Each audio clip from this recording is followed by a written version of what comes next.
Number 407. A rectangular swimming pool is 30 feet long, 24 feet wide, and 5 feet deep. How many gallons of water can this pool hold if it's filled to the brim? The amount of water that the pool can hold is equal to the volume of the pool. So we need to find the volume of the pool in cubic feet and then convert that to gallons. And that will be the answer. So we have a rectangular swimming pool. The volume of a rectangular prism is length times width times height. The length is 30 feet.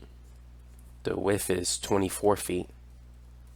And since it's 5 feet deep, that's the height. 30 times 24 times 5 is 3,600. So that's the volume of the pool in cubic feet. Let's convert that to gallons. So we have our conversion factor. 1 cubic feet is equal to 7.48 gallons. So we need to multiply. The unit cubic feet will cancel. It's going to be 3,600 times 7.48. And that is 26,928. And that's gallons.